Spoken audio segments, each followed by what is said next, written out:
को कुछ भगवान ने. तर काहीच नाही मागायचं, जे देईल ते घ्यायचं.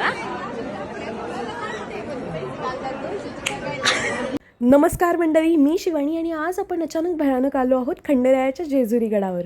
ते म्हणतात ना, जोपर्यंत देव तुम्हाला बोलवत नाही तोपर्यंत तुम्ही दर्शनाला जाऊ शकत नाही. अगदी तसंच काही माझ्यासोबत घडलं आहे. खरं तर ही माझी पहिली वेळ होती जेजुरीला जाण्याची आणि लहानपणी टी व्हीवर जय मल्हार सिरियल बघून मला पण जेजुरीला जायचं होतं. पण कितीही ठरवलं तरी योग काही जुळून आला नाही.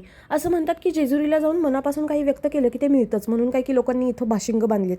तुम्हाला हे बाशिंग का बांधतात माहीत असेल तर मला नक्की सांगा. देव मनात असला की दर्शन होतंच आणि आज शेवटी ते दर्शन झालंच. इथे सगळ्यांसारखंच मी पण ठरवलं की भंडारा आणि खोबऱ्याचा तुकडा घेऊन आपण पण काहीतरी मनातली इच्छा व्यक्त करायची आणि ती मागायची. पण देवाचे काहीतरी वेगळे प्लॅन्स होते.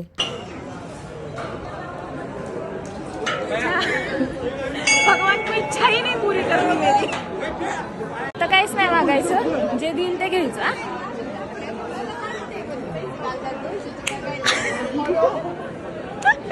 काय मागितलं? काहीच नव्हतं मागितलं. देना ही नाही है मेरे को कुछ भगवान ने. बहुतेक माझी विशच चुकीची आहे, म्हणून तो देईल त्यात मी खुश आहे. He knows better for me.